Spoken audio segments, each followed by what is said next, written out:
ప్రతాప్ అని అనిపిస్తుంది. మరి నిజమో కాదో తెలుసుకుందాము. డైరెక్టర్ దుర్గా నరేష్ గారు మాట్లాడతారు.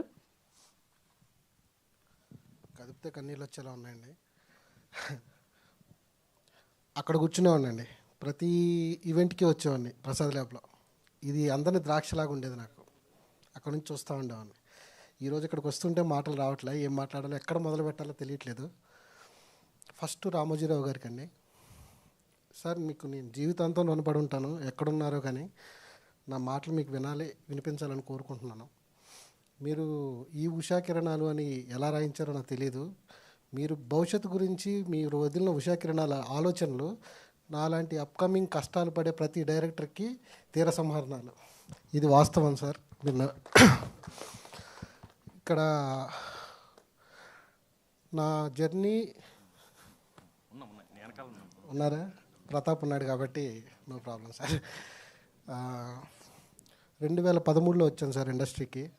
యుద్ధం చేస్తా సారీ పర్స్ కొట్టట్లేదయ్యా, నువ్వు ఎట్లా నాకు ఇబ్బంది ఉంది, ఒక 2 నిమిషాలు. 2013లో వచ్చాను సార్. యుద్ధం చేస్తూనే ఉన్నాను. ఇన్వెస్ట్ చేసింది ఏజ్ మాత్రమే. ఇక్కడ ఆ ఏజ్ కోసం ఇప్పటి వరకు నా లైఫ్ దీని మీద పెట్టేశాను. ఏజ్ పోయింది, ఖచ్చితంగా హిట్ కొట్టాలనే ప్రయత్నంతోనే ఎక్కడ నాకు ఇబ్బంది అయినా సినిమా చేయకుండా ఆపుకుంటానే వచ్చాను తప్ప, సినిమా ఫెయిల్యూర్ అవుతుంది అన్న చోట నేను సినిమా చేయలేదు. ఖచ్చితంగా కొట్టాలి అనే టార్గెట్తోనే నేను నిలబడి ఉన్నాను. ఈరోజు గ్యారంటీ ఇస్తున్నా, పాపం ప్రతాప్ రాసి పెట్టుకోండి, బాండ్ పేపర్ మీద రాసిస్తాను. మామూలు హిట్ అయితే అవ్వదండి. మీరు ఎక్స్పెక్ట్ చేసిన అన్ని అంచనాలు దాటుతుంది ఇది. ఎందుకంటే నిన్న నైట్ కూర్చొని నాకు ఈవెంట్ ఉంది అని నా ఫ్రెండ్స్కి చెప్దామని ఫోన్ తీస్తే ఎవరు లేరని చెప్పడానికి. ఇండస్ట్రీకి వచ్చాక నేను నా సినిమానే మిగిలింది వెనకాల, నాకు ఇంకెవరు లేరు. ఈరోజు నేను ఒక్కనే వచ్చాను ఇక్కడికి. ఇది థ్యాంక్ యూ రాకేష్ గారు, సాయి గారు, నితిన్ గారు, క్రియేటివ్ హెడ్స్, కిషోర్ గారు. కథ విన్న దగ్గర నుంచి అండి ఈ రోజు వరకు, నేను ఇక్కడ నిలబడ్డ వరకు ఒక్కరోజు నా దగ్గరకు వచ్చి ఈ షాట్ ఎందుకు తీసావు, ఇది ఎందుకు వేస్ట్ చేసామని ఒక్క మాట మాట్లాడలేదు సార్. ఫ్రీడమ్ ఇచ్చారు, అందుకే ఈ సినిమా ఇంత బాగా వచ్చింది, బాగా తీయగలిగాను. మిమ్మల్ని అందరినీ ఎంటర్టైన్ చేస్తుంది. 17వ తారీఖు వస్తుంది థియేటర్లకి. నాతో పనిచేసిన నా టీం, డైరెక్షన్ డిపార్ట్మెంట్, గురువు గారు, ఇంకా వాళ్ళు రాలేదు డైరెక్షన్ టీం, అందరికీ థ్యాంక్ యూ. అందరూ పనిచేసిన టెక్నీషియన్స్ అందరికీ పేరు పేరున థ్యాంక్ యూ చెప్తున్నాను. ఎందుకంటే ఇంకా మాట్లాడేది ఉంది, ఫ్యూచర్లో మాట్లాడతాను. ఇప్పుడు అందరి పేర్లు గుర్తు రావట్లేదు నాకు ఈ టెన్షన్లో. సార్ మాట్లాడతాను సార్. మీరు media thank you sir.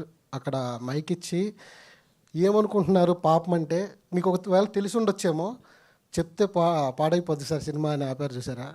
Hats off sir. నేను ఎంతకంటే ఇంకా ఒక మాట కూడా నా నోట్లోంచి రావట్లేదు. మీడియా మాత్రమే సినిమాని తీసుకెళ్తుంది. దీని వెనకాల కొన్ని సంవత్సరాల యుద్ధం ఉంది, ఖచ్చితంగా గెలుస్తానని నమ్మకం ఉంది. జస్ట్ మీ సాయం చేయండి, నేను ముందుకు తీసుకెళ్ళిపోతాను నా సినిమాని. Thank you so much sir. ఇక్కడికి వచ్చిన వాళ్ళందరికీ. నితిన్ గారు రాలేదు, సాయి గారు థ్యాంక్ యూ సార్, సపోర్ట్ చేశారు. సుహృత్ మర్చిపోయాను. మనం కమర్షియల్ బడ్జెట్లో పడి ఒరిజినల్ సినిమాని, కథల్ని వదులుకుంటూ వెళ్తున్న టైం ఇది. నేను మళ్ళీ బ్యాక్ తీసుకెళ్ళి కథని ఈవీవి గారు, ఎస్వి కృష్ణారెడ్డి గారి దగ్గర వర్క్ చేశాను సార్. నేను దశరథ్ గారి దగ్గర చేశాను. మళ్ళీ ఆ ఓల్డ్ని వెనక్కి తీసుకురావాలని, మనం ఏదైతే మిస్ అవుతున్నామో ఆ ప్రపంచాన్ని మళ్ళీ మనం కోరుకుంటామని ఆ ఓల్డ్లోకి వెళ్ళాను. ఎంటర్టైన్మెంట్ అనే ఒక సినిమాని మిస్ అవుతున్నాం, ఆ సినిమాని నేను ఖచ్చితంగా చూపిస్తున్నాను. ఖచ్చితంగా ఎంజాయ్ చేస్తారు సార్. Thank you. ఈ అవకాశం ఇచ్చిన అందరికీ రుణపడి ఉంటాను. Thank you. Super sir. Wishing you